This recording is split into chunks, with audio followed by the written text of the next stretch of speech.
என்ன யோசிக்கிறீங்க தலைவரே? இல்ல, காலையில தான் முதலமைச்சர் கிட்ட நாம 2 பேரும் இணைஞ்சிருக்கிறதால ஏற்பட்டிருக்கிற பரபரப்பை பத்தியும் அடுத்த எம்பி எலெக்ஷன்ல இத்தனை சீட் கேரண்டியா வரும்னு அலையன்ஸ் பத்தி பேசிட்டு வந்தேன்.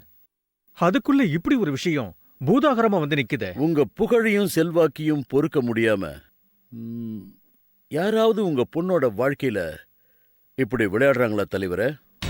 அப்படி ஏமால ஆத்திரமா இருந்தது அந்த மாங்காத்தல மணி மட்டும்தான். அவனையும் தான் போட்டு தள்ளிட்டாங்களே.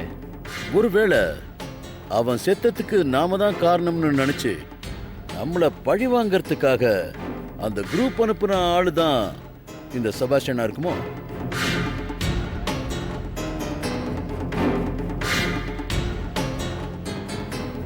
இந்த செபாஸ்டியன் யாரு, என்ன பண்றான்னு இதுவரைக்கும் விசாரிக்கல இல்ல? இல்ல. முதல்ல அத விசாரிக்கலாம். வாங்க. ஓகே ஓகே, சரி சரி, தேங்க்யூ. நான் அப்புறமா உங்ககிட்ட பேசுறேன். Thank you sir. என்ன நேத்ரன், யாருக்கு ஃபோன் பண்ணிட்டு இருக்க? கோவாவில் லிட்டில் ஹார்ட்னு ஒரு ஹோட்டல் இருக்கு. அங்கதான் செபாஸ்டியன் வேணி கூட தங்கினதா சொல்றாங்க. அந்த ஹோட்டலுக்கு ஃபோன் பண்ணி விசாரிச்சேன். இவர் சொல்ற டேட்ல இவரும் வேணியும் அங்கதான் தங்கினதா ரிசப்ஷன்ல சொல்றாங்க. அந்த பேர்ல ஆளு தங்கினதா தானே சொல்றாங்க. இவர் தங்கினதா ப்ரூஃப் இல்லல்ல. ஓஹோ, உங்களுக்கு இப்படி ஒரு சந்தேகம் இருக்கா? கொஞ்சம் இப்படி வாங்க. அப்படின்னா நீங்க இப்பவே நேரா கோவாக்கு புறப்பட்டு போங்க. போகும்போது என் போட்டோவையும் வேணி போட்டோவையும் எடுத்துட்டு போய் அங்க விசாரிச்சு பாருங்க. அதுலயும் ரூம் நம்பர் 557ல ரூம் பேரர் வாசிம்னு ஒரு பையன் இருப்பான். அவன் எங்க 2 பேரையும் மறந்துருக்கவே மாட்டான். அவங்கிட்டே கொஞ்சம் விசாரிச்சு பாருங்க. தம்பி, இனிமே நீ உன்னை ப்ரூவ் பண்ண வேண்டிய அவசியமே இல்லை, புரியுதா? ஓகே மாமா.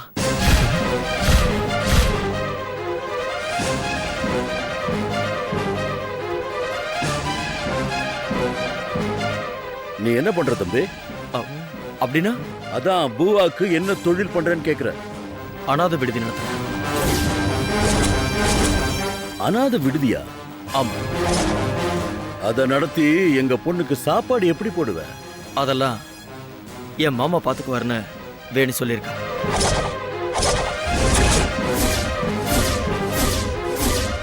இப்போதைக்கு நான் எந்த டென்ஷனும் எடுத்துக்கிறதா இல்லை.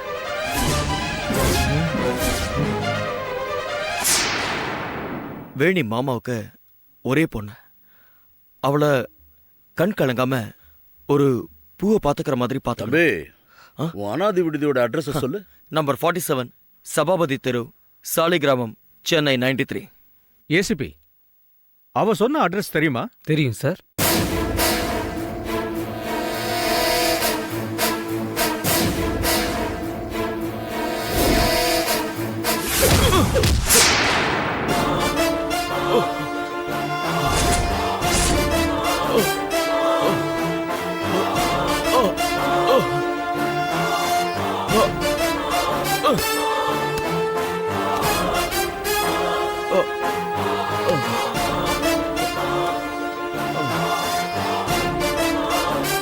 அறிவு கட்டவன் பணம் வேண்டாம் வேண்டாம் சொல்லிட்டு பணத்துக்காக ப்ளே பண்றான்.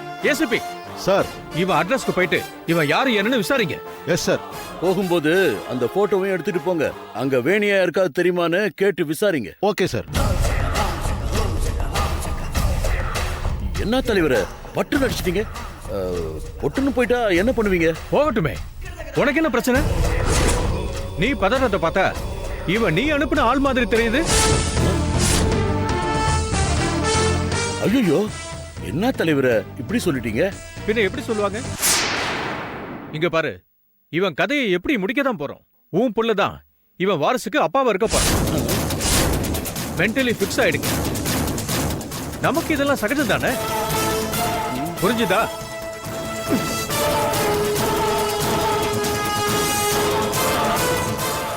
என்னப்பா கதை எப்படி திரும்புது? அதான்டா எனக்கு ஒண்ணுமே புரியல. இது நானே எதிர்பார்க்காத ட்விஸ்ட்.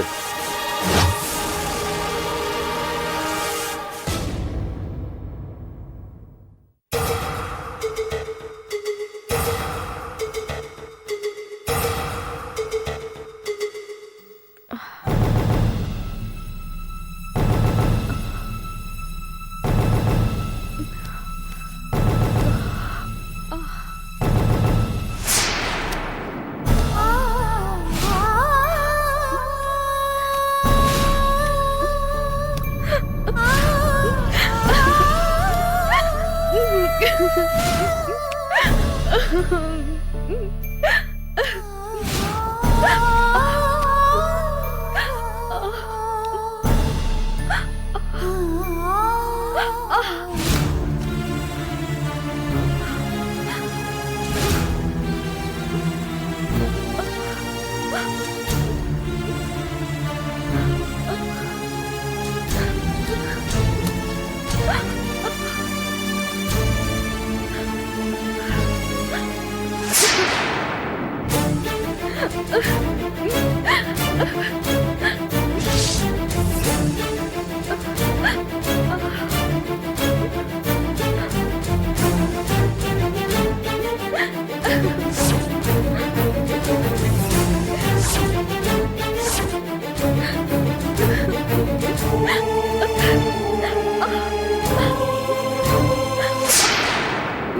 நீ ஏன்டி இங்க வந்த?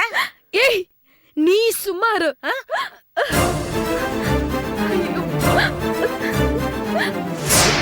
ஏய் நீ தானடா இப்படி பண்ண? ஏன்டா இப்படி பண்ண? ஏன்டா இப்படி பண்ண?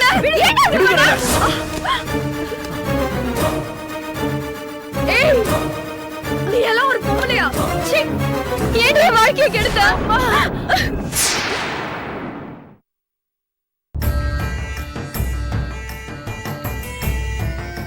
சார் டாக்டர் நான் சொன்ன சைக்காட்ரிஸ்ட் இவர்தான் டாக்டர் ஸ்வரூபன். வணக்கம் சார். வணக்கம். இங்க ட்ரீட்மெண்ட்டுக்கு வர்றது கான்ஃபிடென்ஷியலா இருக்கும்ல? கண்டிப்பா சார். தகவல் எங்கேயும் வெளில போகாது. ஸ்வரூபன் ரொம்ப நம்பிக்கையான ஆள் சார். டாக்டர் நீங்க உள்ள போங்க. பேஷண்ட் உள்ளதா இருக்காங்க. நான் எல்லாமே சொல்லியிருக்கேன். நீங்க உடனே பேச ஆரம்பிக்கலாம். Okay madam. தேங்க்யூ. நீங்க ஒன்றும் ஃபீல் பண்ணாதீங்க. நீங்க ஒன்றும் கவலைப்படாதீங்க. ஓகே டாக்டர், ரொம்ப தேங்க்ஸ். இப்போ எதுக்கு டாக்டர் சைக்காட்ரிஸ்ட ரெஃபர் பண்றீங்க? வேணிக்கு வந்திருக்கிற சிச்சுவேஷன் வாழ்க்கையில எந்த பொண்ணுக்குமே வரக்கூடாது. தாயறியாத சூழ் கிடையாதுன்னு சொல்லுவாங்க. ஆனா வேணிக்கே தெரியாம அவ கர்ப்பமா இருக்கான்னு நினைக்கும் போது உங்களுக்கு வேண்டாத யாரோ துல்லியமா திட்டம் போட்டு இந்த காரியத்தை பண்ணிருக்காங்க. அந்த எதிரிகளுக்கு செபாஸ்டியன் ஒரு பகடக்காயா ஆயிருக்கானோன்னு தோணுது.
Yeah, we don't want to do anything to scare your children. That's the last thing we want to do. We don't want to scare anybody.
enjoyed this video. Kindly like, share, comment, and for further our interesting videos, subscribe our channel below.